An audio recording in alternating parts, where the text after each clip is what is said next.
पहली बात। आपका बिल्कुल प्रेडिक्शन बिल्कुल सही है, और मुझे लगता है कि टीएमसी गलती भी कर रही है, टीएमसी उस झांसे में फंस भी गई है, क्योंकि जिस प्रकार का रिएक्शन टीएमसी की तरफ से आ रहा है उससे लग रहा है कि बीजेपी ने जाल फेंका और टीएमसी उसमें आके फंस गई, क्योंकि ओबीसी जो है वो बाकी काम ओबीसी कर देते हैं, और अभी कांग्रेस थोड़ा बच बच के चल रही है।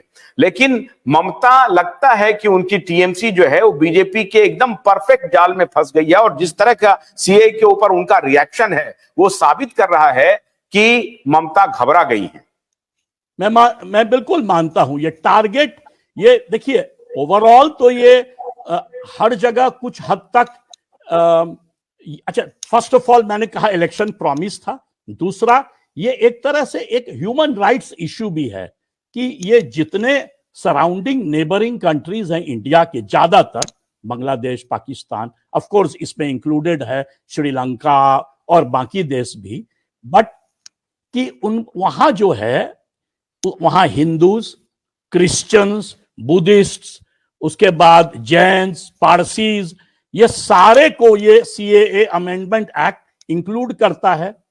तो इनका पोजीशन काफी बुरा है। पाकिस्तान में जो हिंदू रह गए एक जमाने में 47, मेरे फादर इन लॉ भी वहीं से आए थे और बाद में वहीं पोस्टेड थे, तो उन्होंने मुझे बता रहे थे कि किस तरह से हिंदू कम्युनिटी का सफाया कर दिया गया।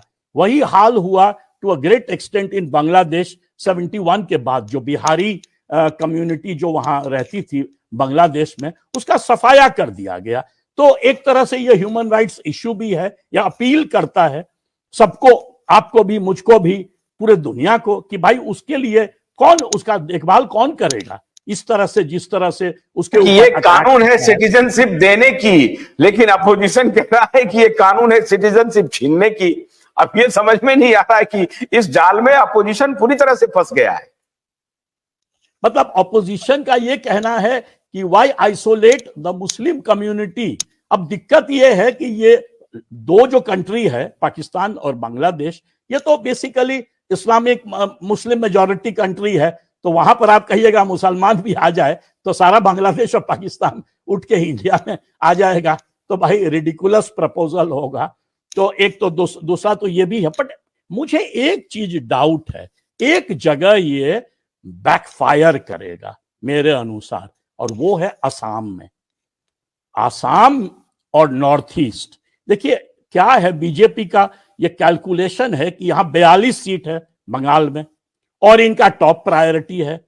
असम और पूरा नॉर्थ ईस्ट मिला के करीब 25 सीट है वहां पर, और असम के अंदर शायद 14 सीट है क्या, एक बार करीब हाँ, तो हाँ, है ना। तो वहां जो है ये थोड़ा बैकफायर इसलिए करेगा क्योंकि जो एंटायर असम मूवमेंट था ये एंटी मुस्लिम नहीं था कैरेक्टर में, ये एंटी बंगाली था कैरेक्टर में, और देयरफॉर एंटी बांग्लादेश। तो वहां जो है आपने देखा है इसके इम्प्लीमेंटेशन में भी काफी दिक्कत हुआ। आपको यदि याद है वहां एक आईएएस ऑफिसर, वहां पर तो बंगाली को खदेड़ने की बात हो रही थी आसाम में, और बंगाल और आसाम में इसको लेकर के तकरार भी हो रहा था। वहां भाषाई आधार पर उनको कह रहे थे कि आप बाहर जाइए, आप हमारे यहां बाहर से आए हुए हैं। बिल्कुल। इनफैक्ट आपको याद है 2013 में वो प्रतीक हजेला थे आईएएस ऑफिसर, जो ये उसको कोशिश कर रहे थे इंप्लीमेंट करने का, और सुप्रीम कोर्ट के सुपरविजन में, और काफी प्रॉब्लम्स फेस किया। और उसमें उन्होंने देखा कि ज्यादातर जो लोग को आइसोलेट किया गया कि इनको बाहर निकाला जाए, वो ज्यादा हिंदू हो गए और मुसलमान ही कम। बिकॉज जो मुस्लिम आते हैं बांग्लादेश से वो जल्दी जल्दी अपना पेपर ऊपर बना लेते हैं। हिंदुओं को लगता है कि भाई हम तो अपने देश में आ गए, हमारे पास पासपोर्ट नहीं है, या हमारे पास ये कार्ड, आधार कार्ड, वो कार्ड, आइडेंटिटी कार्ड नहीं है, तो कोई बात नहीं।